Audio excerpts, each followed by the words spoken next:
Kannur മൊറാഴിയിലാണ് M V ഗോവിന്ദനിലെ communist രൂപപ്പെട്ടത്. അമ്മാവനാണ് രാഷ്ട്രീയത്തിലേക്ക് കൈപിടിച്ച് നടത്തിയത്. നിലവിൽ ജില്ലയിൽ നിന്നുള്ള MLA കൂടിയാണ് എം വി ഗോവിന്ദൻ. പാർട്ടിയിലെ മാഷ് കുട്ടികൾക്ക് ക്ലാസ് എടുക്കുന്നത് പോലെ മാർക്സിയൻ ആശയങ്ങൾ ഏത് സദസ്സിനോടും മാഷ് പറയും. സദസ്സിലിരിക്കുന്ന പാർട്ടി പ്രവർത്തകനായാലും മൈക്ക് നീട്ടി നിൽക്കുന്ന മാധ്യമ പ്രവർത്തകനായാലും മാഷ് ചോദ്യം ചോദിക്കും. കണ്ണുരുട്ടാനും ചിരിക്കാനും നിമിഷ നേരം മതി. വൈരുദ്ധ്യാത്മക ഭൗതികവാദവും നവലിബറലിസവും കൊളോണിയൽ അധിനിവേശവും തൊട്ടുപോകാതെ മാഷിന്റെ ഒരു പ്രസംഗവുമില്ല. അതിനിടയിലും വർഗീയതയ്ക്കെതിരെ ശക്തമായ നിലപാട് പറയും. കണ്ണൂരിലെ മൊറാഴ എന്ന ചുവന്ന ഗ്രാമത്തിൽ നിന്ന് വളർന്ന മാഷിന്റെ കമ്മ്യൂണിസ്റ്റ് ബോധം പൂർണ്ണമായും ആശയാധിഷ്ഠിതമായത് ആ നാടിന്റെ കൂടി പ്രത്യേകത കൊണ്ടാണ്. നന്നേ ചെറുപ്പത്തിലെ പാർട്ടിക്കാരനായതാണ് എം വി ഗോവിന്ദൻ. പാച്ചേനി കുഞ്ഞിരാമനും KKN പരിയാരവുമെല്ലാം എം വി ഗോവിന്ദനെ രാഷ്ട്രീയം പഠിപ്പിച്ചവരാണ്.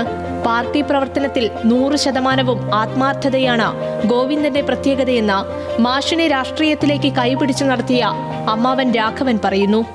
പണ്ടാരോ പറയുന്ന മാതിരി 10-16 ചെയ്യും. അങ്ങനെയൊന്നും ഒരിക്കൽ ഒപ്പിക്കച്ചിട്ട് പോക്കല്ല.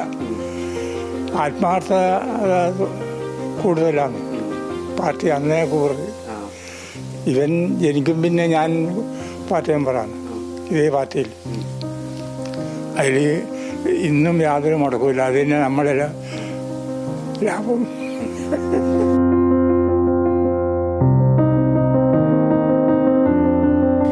കുഞ്ഞമ്പുവിന്റെയും മാധവിയുടെയും മകനായി 1953 ഏപ്രിൽ 23 ജനനം.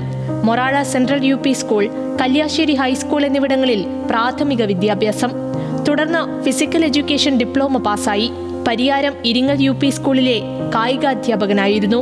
മുഴുവൻ സമയ രാഷ്ട്രീയ പ്രവർത്തകനായതോടെ ജോലി ഉപേക്ഷിച്ചു. ബാലസംഘത്തിലൂടെയാണ് തുടക്കം.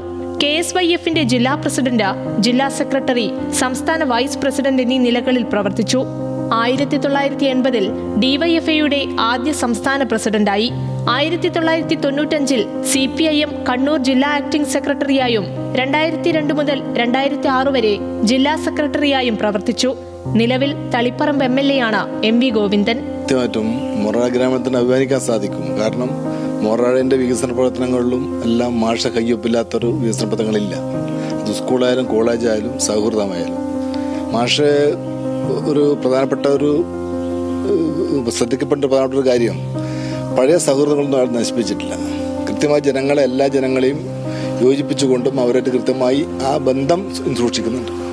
പഴയകാല നേതാക്കൾ KKN പരിയാരം പോലെ തന്നെ അച്ഛനെ കുഞ്ഞാമൻ സഖാവൊക്കെ ഒരു കാലഘട്ടം ശേഷം യുവജനങ്ങളെ സംഘടിപ്പിച്ചുകൊണ്ട്, എല്ലാവിധ യുവജനങ്ങളെ സംഘടിപ്പിച്ചുകൊണ്ടുള്ള ഒരു പോരാട്ടത്തിന് മാഷ നേതൃത്വം കൊടുത്തിട്ടുള്ളത്. 2018 മുതൽ പാർട്ടി കേന്ദ്ര കമ്മിറ്റിയിൽ അംഗമാണ്. അനാരോഗ്യത്തെ തുടർന്ന് കോടിയേരി ബാലകൃഷ്ണൻ ഒഴിഞ്ഞതിനെ തുടർന്നാണ് 2022 ഓഗസ്റ്റിൽ സംസ്ഥാന സെക്രട്ടറിയായത്. അതേ വർഷം പോളിറ്റ് ബ്യൂറോയിലേക്കും തെരഞ്ഞെടുക്കപ്പെട്ടു. നവകേരള നിർമ്മിതിയിലേക്ക് ലക്ഷ്യം വെച്ച പാർട്ടി നയം തന്നെ രൂപീകരിക്കുമ്പോൾ ഈ കാലത്തിനൊപ്പം പാർട്ടിയെ നയിക്കാൻ ശേഷിയുള്ള നേതാവാണ് M V Govindan. News desk, news Malayalam.